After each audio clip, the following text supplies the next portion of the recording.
येथे बार्शी टोल नाक्याजवळ बांधकाम कामगारांचे साहित्य वाटप चालू होते। 13 मार्च 2024 रोजी पण आज या ठिकाणी सर्व लोक पोहोचले असता हे लोक सांगतात तुम्हाला काय करायचंय ते करा, आम्ही वाटप करणार नाही। सध्या टोकन बंद आहे, 2 महिन्यानंतर बघू, पण गॅरंटी नाही। आम्ही 4 ते 5 वेळा इथं येऊन गेलो तरी आम्हाला कुठल्याही सोयी सुविधा मिळालेल्या नाहीत। आम्ही सर्वजण येऊन बार्शी टोल नाक्यावर आंदोलन करणार। या आंदोलनात सहभागी होणार सर्व खेडेगाव, बार्शी, पंढरपूर, मंगळवेढा, टेंभुर्णी असे अनेक गावचे लोक सहभागी होणार।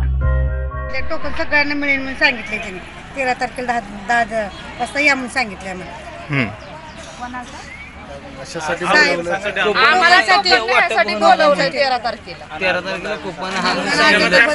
मग आता काय सांगते ते? आता आम्हाला फोन केला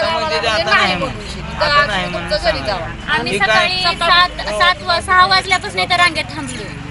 बर, त्यांनी अगोदर 13 तारखेला आम्हाला यायला आम्ही लिंबगावचं आहे, लिंबगावचं येऊन बसायला सकाळी 13 तारीख द्यायची 4 वाजल्यापासून आम्ही निघालो तिथे आणि आमच्याकडून तर पैसे घेतले 3,000 रुपये घेतले ही बाई टोकन देतो कुपन देतो म्हणून सांगितलं ना, आम्हाला ते मिळालं नाही। एवढे माणसं रांगेत थांबले, त्यांना काय तर 25 लोकांचं जरी 250 लोकांचं जर कुपन असेल तर तुम्ही 250 लोकांना बोलवा ना, एवढ्या लोकांना कशाला बोलवता? आता सध्या 500 लोक आहेत। आता सध्या 500 लोक आहेत रांगेत।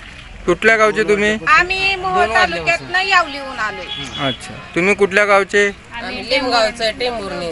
टेंभुर्णी। किती लोक आले टेंभुर्णीवरून? आम्ही 12 बाया आल्या त्या। अच्छा, मावशी तुम्ही कुठल्या गावचे? कुठल्या गावचे? कारमचे। पैसे किती घेतले तुमच्याकडून?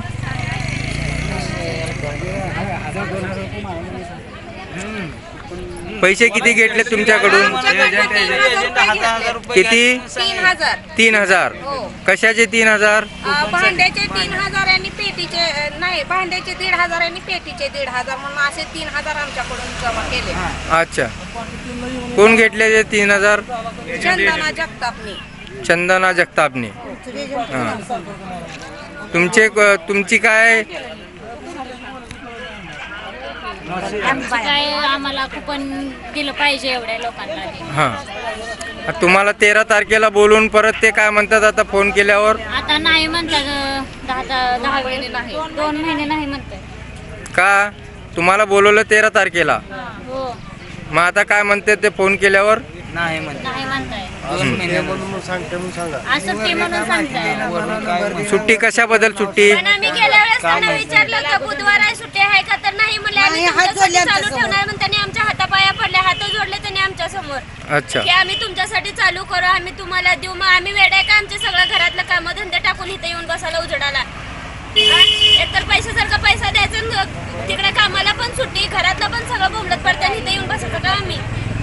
अच्छा, मग सांगतच नाही ना, त्यांनी अगोदरच सांगायचं की आम्ही बुधवारी सुट्टी आहे, गुरुवारी या म्हणायचं। 14 तारीख द्यायची त्यांनी आम्हाला। आज जेवढे लोक आले त्यांना कुपन वाटप व्हायला पाहिजे, नाहीतर आम्ही कामगार कल्याण केंद्राजवळ जाऊन बसणार। आम्ही धिंगाणाच घालणार तिथे जाऊन, मग काय व्हायचं ते होऊ द्या, आम्ही पण बघू कोण काय करतं, आम्ही पण बघतो। आम्हाला पण बघायचंच आहे, कसं देत नाही तेच बघू।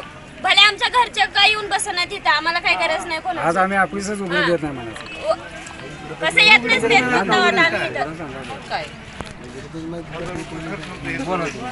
आज नाही उघडलं तर कधी उघडू देत नाही। कमीत कमी 1,000 लोकांची भोगाव येथे ह्या गोरवांपाशी, बांधकाम विभागाच्या गोरवांपाशी जवळ 1,000 लोक जमा झाले। हे तो लोकांना कमीत कमी 1,000, 2,000, 3,000 एजंटचा सुसुरात चालू। एजंट पैसे घेऊन लोकांना इथं मुक्कामला बोलवते। तर 7 तारखेला इथं लोक आले। 7 तारखेला लोक आल्यानंतर काय म्हणलं, टोकन बंद आहे। तरी पण 8 तारखेची लोकांपाशी इथं टोकन आहे ती, म्हणजे एजंट पैसे खाऊन इथं लोकांना टोकन देत आहेत। दुसरा विषय म्हणजे 7 तारखेला आल्यानंतर लोकांना काय म्हणले, आज आमचं टोकन द्यायला बंद आहे, 13 तारखेला या। 13 तारखेला जर इलेक्शनची आचारसंहिता लागली तर टोकन बंद राहील। पण आज आचारसंहिता नसताना जाणूनबुजून रात्रीतनं इथं बोर्ड बदलला आहे। इलेक्शन होस तर लोकांना टोकन मिळणार नाही। आज इथं कमीत कमी 1,000 लोक आले, 1,000 लोकांनी करायचं काय? जर लोकांना आज टोकन नाही दिलं, हे बांधकाम गोरवांचं ऑफिस तर हे तर उघडू देणारच नाही। आणि बांधकाम आयुक्तापाशी जाऊन लोक आंदोलन केल्याशिवाय शांत बसणार नाही।